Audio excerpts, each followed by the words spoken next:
This cross-section map, which may be upside-down slide, nevertheless it shows the terrain that faced the incoming Israelites.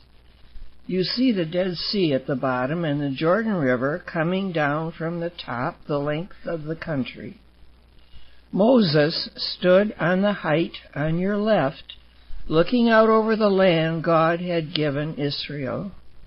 The end of Deuteronomy reads, "When Moses went up from the plains of Moab to Mount Nebo, to the top of Pisgah, which is opposite Jericho, and the Lord showed him all the land Gilead as far as Dan, all of Naphtali, the land of Ephraim and Manasseh, all the land of Judah as far as the western sea, the Negeb and the plain, that is the valley of Jericho, the city of palm trees. And the Lord said to him, This is the land which I swore to Abraham, to Isaac, and to Jacob. I will give it to your descendants. I have let you see it with your eyes, but you shall not go over there." So Moses, the servant of the Lord, died there in the land of Moab according to the word of the Lord. And he buried him in the valley in the land of Moab, opposite Beth Peor. But no man knows the place of his burial to this day. Moses was 120 years old when he died. His eye was not dim, nor his natural force abated. And the people of Israel wept for Moses for 30 days. Again, we are looking from east to west to the Mediterranean Sea. Mount Nebo was Moses' viewing place. You see it close to you. The arrow goes across the Jordan to Gilgal, which was the first encampment, and from there to the walls of Jericho, which came tumbling down. Gilgal remained the base, and the conquest of cities followed along these arrows. First to Ai, then to Bethel, south all the way to Lachish and Hebron, then across the northern campaign to Hatzor. This is a crude book picture that we improve in our mind's eye. In the foreground are the Moab heights, where Moses looked across the Jordan at the cliffs of the Promised Land. At the base is the Jordan River. The hills of Israel lie beyond, where the cities of conquest await the onslaught of that great warrior and leader of God's people. Joshua was chosen by an angel in a theophany similar to Moses' encounter at the burning bush. He is a second Moses. The Jordan River's origins are at the base of Mount Hermon. Today it is an invaluable source of agricultural water. It was to be crossed by the thousands of Israelites who under Joshua will take over the land. Here the artist attempts to illustrate this reading from Joshua. Pass on before the ark of the Lord your God into the midst of the Jordan, and take up each of you a stone upon his shoulder, according to the number of the tribes of the people of Israel, that this may be a sign among you when your children ask in time to come, What do those stones mean to you? Then the people came up out of the Jordan on the 10th day of the first month, and they encamped in Gilgal on the east border of Jericho. And those 12 stones which they took out of the Jordan, Joshua set up in Gilgal, and he said to the people, When your children ask their fathers, What do these stones mean? You shall let your children know, Israel passed over this Jordan on dry ground. The Israelite base was Gilgal, today looking more like an army camp, Perhaps it is an army camp now. And it has been maybe since the time of Joshua. But ahead are more cliffs for the Israelites to climb. But Gilgal remained their base from much of the conquest campaigns. Perhaps this ancient drawing's confusion is in its favor because it is an illustration of Joshua 5:2-7, which reads, "And at that time the Lord said to Joshua, Make flint knives and circumcise the people of Israel again the second time. So Joshua made flint knives and circumcised the people of Israel." And this is the reason why Joshua circumcised them. All the males of the people who came out of Egypt, all the men of war, had died on the way in the wilderness after they had come out of Egypt. Though all the people who came out had been circumcised, yet all the people that were born on the way in the wilderness had not been circumcised. For the people of Israel walked 40 years in the wilderness, till all the men that came forth out of Egypt perished. The Lord swore that he would not let them see the land where the Lord had sworn to their fathers, a land flowing with milk and honey. So it was their children whom he raised up in their stead, and those Joshua circumcised, for they were uncircumcised, because they had not been circumcised on the way. And this is a drawing of circumcision. Horses and chariots were the war staple of the large city-states that Joshua would confront. But what could his ill-equipped foot soldiers do against this formidable war machine? His warfare depended on guerrilla action. The warriors snuck in at night and hamstrung the horses. This kind of night action was not expected. Wars were not conducted in this way. At daybreak, chariots would face each other on a plain and bear down on each other, with experts with the bow in the chariots. But these Israelite guerrillas had surprise and ferocity on their side.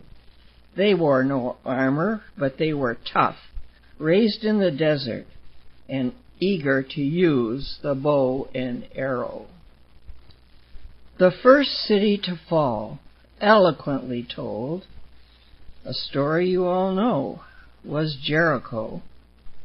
This is modern-day Jericho in the picture. It is near the Jordan River. It has historic roots going back to 6000 BC. It's one of the oldest cities on earth. In the background you can see the hills of Moab, where Moses stood on Mount Nebo to survey the promised land. Several generations of archaeologists have tried to uncover Jericho's layers of habitation. Coming out of Jericho, a road climbs up to Jerusalem. Along the way is a Bedouin tent. It's a home for a family of people who move, their grazing flocks continually seeking pasture in the desert. On the road is a water tank that must be pulled along on any move. There's no water there for the family or for their animals. A vehicle or an animal for such a move doesn't appear in our picture. You can see that sheep and goats move constantly across the barren hills seeking foliage and have permanently grooved the hillsides. This is that illustration of the day that is recorded in Joshua. It's the day that the sun stood still. Then spoke Joshua to the Lord in the day when God gave the Amorites over to the men of Israel, and he said in the sight of Israel, Sun, stand thou still at Gibeon, and thou, moon, in the valley of Ajalon. And the sun stood still, and the moon stayed, until the nation took vengeance on their enemies. They really could see that they were accomplishing so much in such a short time that the Lord had extended the time. Today, the great tell of Lachish speaks of ancient history. It was the second largest city in Israel when Joshua's conquest began. Amazingly, he conquered it on the southern campaign. It stood where two great routes, one from south to north, the other from east to west, accounted for its prominence. Excavations there go on. You can see the archaeologists have worked on the side of the tell. From Lachish, Joshua turned north, coming up to the great battle of the king of Hatzor and the other kings of the north country. On his way through to the north, he would have passed ancient Jacob's Well near Shechem. It is still guarded by an incomplete 13th century Crusader church. There are two booths there for the tourists. These are openings that take you down into a grotto. The well is far below that. You pay something to an attendant and throw a coin down into the well. You're amazed at how long it takes to hear a distant splash. It was at this well that Jesus met the woman of Samaria. Jacob had dug it for his flocks in the 2nd century BC. That's the guess of those who study the times. That would be about 4,000 years ago. In the same vicinity is the city of Shechem. Nothing is related about its fall to Joshua, only an account of his recovenanting the people of Israel there. We should read from Joshua 8:30. Then Joshua built an altar in Mount Ebal to the Lord, the God of Israel, as Moses, the servant of the Lord, had commanded the people of Israel, as it's written in the book of the law of Moses, an altar of unhewn stones, upon which no man has lifted an iron tool, and they offered on it burnt offerings to the Lord and sacrificed peace offerings. And there, in the presence of the people of Israel, he wrote upon the stones a copy of the law of Moses, and all Israel, sojourner and homeborn, with all their elders and their judges, stood on opposite sides of the ark, half of them in front of Mount Gerizim, and half in front of Ebal, as Moses, the servant of the Lord, had commanded them. And afterward he read all the words of the law, the blessing and the curse, according to all that is written in the book of the law. In this picture, Mount Ebal is in front of you, and Mount Gerizim in the background. Here's another view with the sacrificial platform in front, which holds the Joshua stone. When your narrator was at Shechem, the Joshua monument had been vandalized. The site rests just outside the modern village of Nablus, which is now a Palestinian town. It was called Shechem in the Bible. A book picture shows the undamaged pillar of Joshua. from the top of an ancient tell, not yet investigated by archaeologists who excavate these ancient tells to find the layers of ruins underneath the surface. A tell is the result of thousands of years of cities being built, destroyed, and rebuilt. This huge amount that results is an archaeologist's dream.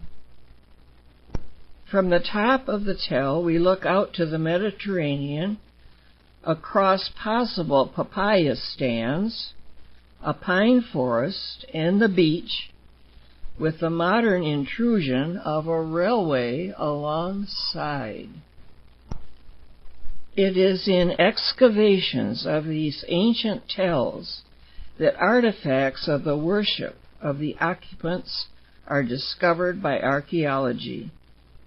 Here are the objects of worship of the Canaanites, whom the Israelites eventually replaced: the god Baal, his consort Ashtaroth, a goddess of fertility, and the portrait of a Canaanite replete with his beard.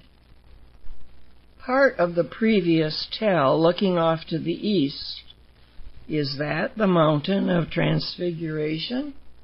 It has a shape that is distinctive. Sometimes it's thought to be Mount Hermon, but probably not, because this mountain is more local to Galilee. It's nearer to Caesarea Philippi, where the other gospel events took place. Joshua did not get this far north. He finished his northern conquest in Hatzor. The northern area that we're looking at here is known as Hula. It was a swampy, malaria-ridden plain, eventually drained by the current Israeli state and productive of vegetables. But the internet adds, draining the Hula turned out to be a mixed blessing. Water polluted with chemical fertilizer began flowing down into the Sea of Galilee, lowering the quality of its water. The soil, stripped of natural foliage, was blown away by strong winds in the valley, and the peat in the drained swamp ignited spontaneously, causing underground fires that were difficult to extinguish. Eventually, part of this valley was transformed back into a wetland. Camel raiders, or warriors, were never Joshua's problem. However, after Israel settled down, becoming farmers, growing vineyards and other crops, Arabian raiders on camels crossed the Jordan from the east and plagued the settlers, causing Gideon to hide his grain in the winepress. In Joshua 11 are mentioned the waters of Merom. Perhaps this was the Wadi Meron, a water course, and when all these kings were met together, they came and pitched together at the waters of Merom to fight against Israel. This is in Joshua 11. And the Lord said unto Joshua, Be not afraid because of them, for tomorrow about this time I will deliver them up all slain before Israel. Thou shalt hamstring their horses and burn their chariots with fire. So Joshua came, and all the people of war with him, against them by the waters of Merom suddenly, and they fell upon them. The streams of melted snow rushing down Mount Hermon north of Dan bring lush vegetation to the area, so different from much of Israel. Joshua would have seen some of this when he conquered Dan a short way to the south. Dan was as far north as the Israelite conquest extended, and this picture was from a book. But this picture was taken by the narrator. It's more like a Wisconsin picture. and such a difference from the rest of Israel, but it's just the effect of the melting snows of Mount Hermon. Joshua's mission by God to take the land for Israel ended in the north at Dan, which later became a judicial city after the Danite tribe moved north from their original allotment in the southern coastal region, where the Philistines became a constant threat. You can read about that in Joshua 19. Public life centered at the main gate, which was the hub of officialdom. Here matters of law were brought before the elders of the community. They would be official witnesses for transactions, like the one in which Boaz agreed to marry Ruth if her kinsman would give up all right to her dead husband's property. A man renouncing property rights removed a sandal and presented it to the new owner. When he was a small lad, Samuel was dedicated to temple service with the high priest Eli. He lived in whatever building took the place of the original tabernacle, or perhaps in that tabernacle tent. Wearing a linen ephod his mother made for him, he assisted the priests at the altar of sacrifice. He was called to special service for God during a transition between the time of the judges and the first kings of Israel. Shiloh was the city that tabernacle resided in. It was where Samuel lived. Shiloh has been a ruins since its destruction by the Philistines during Samuel's leadership, and it was never rebuilt. We are looking at the hills to the west of Shiloh. From here, the ark was lost into Philistine hands. Shiloh is a beautiful site. Someday, excavators hope to recover the site of the ark. These very stones were parts of buildings known to Samuel, to Hannah, to Levi, and Elkanah. And, looking north, it's not hard to imagine the battle with the Philistines in which Israel was defeated and brought on the death of old Eli, sitting at the door of the tabernacle. The narrator of this program with her husband and her party enjoyed a lovely late afternoon looking over the site. Here, remembering Hannah, the narrator prayed for fertility for 2 daughters. Since that time have been born to them Michael, Elizabeth, Rebecca, Stephen, Philip, and of course, Samuel. It was a Sabbath evening, and these Jewish men came out from their compound, which was surrounded by barbed wire, to see who we were and what we were doing. Note the revolver in the man's trouser belt. These Jews were settlers on the Arab West Bank. The local Palestinians were very hostile to this attempt to colonize. Here we are looking down into a house of Samuel's time. And this is a quote from 1 Samuel.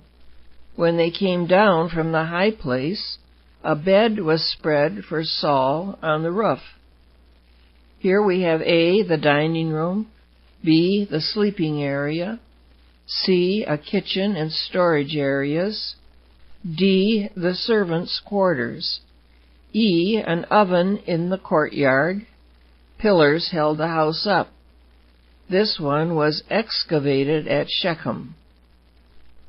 These models of furniture from Saul's time possibly were made for a child to play with.